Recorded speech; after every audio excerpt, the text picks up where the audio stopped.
नमस्कार, मी लतिका। आज मी तुम्हाला चण्याची डाळ आणि उडदाच्या डाळीपासून भजी बनवून दाखवणार आहे। तुम्ही हे जे वडे पण बनवू शकता। तर त्यासाठी बघा, ह्या वाटीच्या प्रमाणे 2 वाट्या मी असे सपाट भिजत घातले होते। म्हणजे एक 5 ते 6 तास भिजत घातली होती चण्याची डाळ। आणि ह्याच वाटीने सपाट वाटी अशी हे जे उडदाची डाळ आहे ही भिजून आहे बरं का। हे भिजल्यानंतर ही सपाट वाट्या 2 आणि ही सपाट वाटी 1 अशी आहे। आता ह्याच्यामध्ये एक 2-3 चमचे तुम्ही मसूरची डाळ जरी टाकली तरी पण चालू शकते। आता ह्यांना काय केलेलं आहे, भिजत घालायच्या अगोदर स्वच्छ धुवून घेतलेलं आहे आणि भिजल्यानंतर पण मी स्वच्छ धुवून बघा मी चाळणीमध्ये घेतलेलं आहे। आता ह्याला आपल्याला मिक्सरला बारीक करायचे। त्याच्यामध्ये बघा 1 चमचा मी धणे घेतलेले आहेत आणि 1 चमचा मी जिरे घेतलेले आहेत। दोन्ही पण छोटा छोटा चमचा घेतलेला आहे। थोडंसं जास्त कमी टाकलं तरी पण चालू शकते। ह्याच्यामध्ये तुम्ही ओवा पण टाकू शकता। आता हे मी बारीक करून घेते मग दाखवते। पाण्याचा वापर केला नाहीये बघा, अशा पद्धतीत बारीक केलेला आहे। ह्याच्यामध्ये काय होतं माहिती आहे का, एखादा अख्खा पण राहतो तरी पण तो चालू शकतो। जर तुम्हाला नको असेल तर मग थोडं पाणी टाकून जरी बारीक केलं तरी चालेल। मी आता ही वाडग्यामध्ये काढून घेते। वाडग्यामध्ये बघा मी काढून घेतलेले आहेत। ह्याच्यामध्ये बघा असे थोडेसे धणे आणि जिरे असे दरदरे होतात ना, मग ते छान लागतात तसे। तुमच्याकडे बारीक पावडर असेल ती जरी टाकली तरी चालेल। मिडियम आकाराचा एक कांदा घेतलेला आहे, तो पण असा कापून घेतलेला। तर ह्यातले काय आहे माहिती आहे का, एक कोणती जर तुम्हाला गोष्ट जर नसेल आवडत तर ना, तर तुम्ही हे टाकू नका। तर खूप साऱ्या कमेंट येतात की हे कशाला ते कशाला, तर तुम्ही नाही आवडणारी गोष्ट टाकू नका। ह्याच्यामध्ये घेतलेला आहे छोटा अर्धा चमच्याला कमी असा ओवा हातावर चोळून घेतलेला आहे। तुम्ही डाळीबरोबर बी थोडंसं फिरवून घेतलं तरी चालू शकतं आणि असं चोळून हातावर टाकलं तरी पण चालेल। हळद घेतलेली आहे छोटा अर्धा चमचा हिंग पावडर घेतलेली, सगळे छोट्या आकाराचे चमचे आहेत। चवीप्रमाणे मीठ टाकायचं। ह्याच्यामध्ये मिरची पावडर छोटा अर्धा चमचा टाकणार आहे।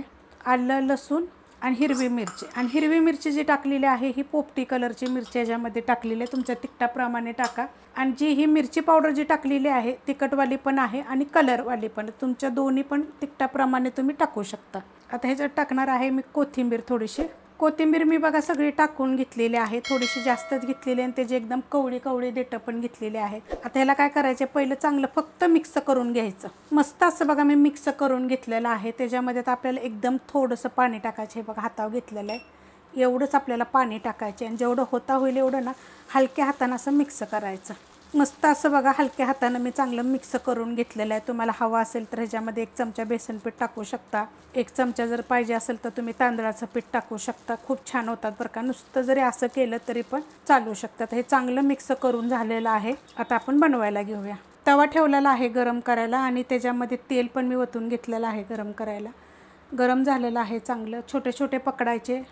हे जे तुम्ही वडे पण बनवू शकता। मी छोटे असे भजी बनवणार आहे बघा, असे छोटे एकदम टाकणार आहे। असे टाकायचे, हाताने चांगले दाबून घ्यायचे आणि टाकायचे, कारण की आपण जास्त ह्याला बारीक केलेलं नाही आहे।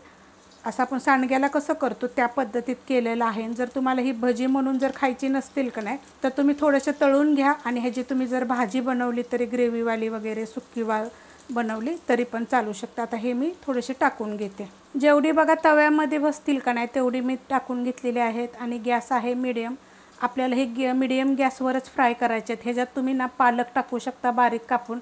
ह्याच्यात तुम्ही परत तुम्हाला सांगते मेथी पण टाकू शकता। आता आपण ह्याला चांगले फ्राय करून घेऊया। आता आपण हलवून घेऊया। 1-2 मिनटं झाली असतील बघा, मी बिलकुल हलवलं नाही, लगेच हलवायचंच नाही त्यांना।